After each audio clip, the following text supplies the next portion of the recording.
Tlin Lonak Vawlei ram Tuk phort nak long ka ton ka tay khâu lâu ni Pathian kat lu ton tay tu boy pa nang ten lâu nun ram rau ram char bang asi tay tu boy pa nang ma long kan her kau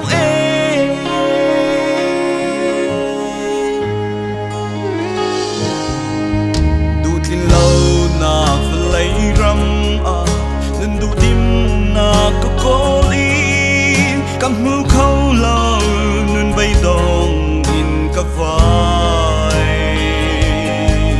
cam mu mi lay kha chua zong hi lung fa dar tu min asi nên đủ tim na yang khar rau kan her kong kan na oi pa thang chat lo cây mi sual cha oi pa na tha khun ka sual na ka ngai cha mi ka so na ka tam ter hallelujah zum za tia kan thang chat lai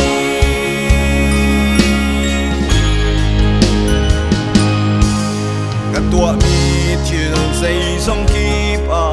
tình dạ mual phâu na ka tan thằng chết nak le min chết nak long ka ton si ka du mi ka si khâu lâu ngày du dòng ka ngày khâu lâu du Tlin Lonak hi Vawlei ram si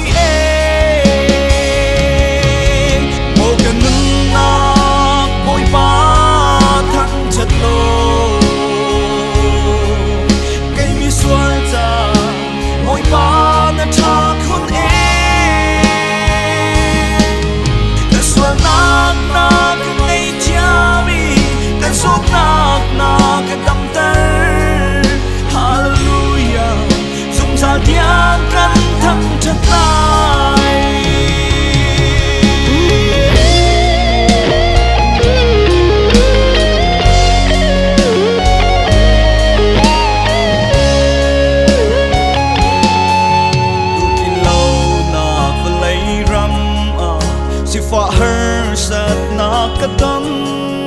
nim tu lâu nun bay dong in ka vai man se put chap cha bang party mi thi cha lom nak chiti u lo kha chua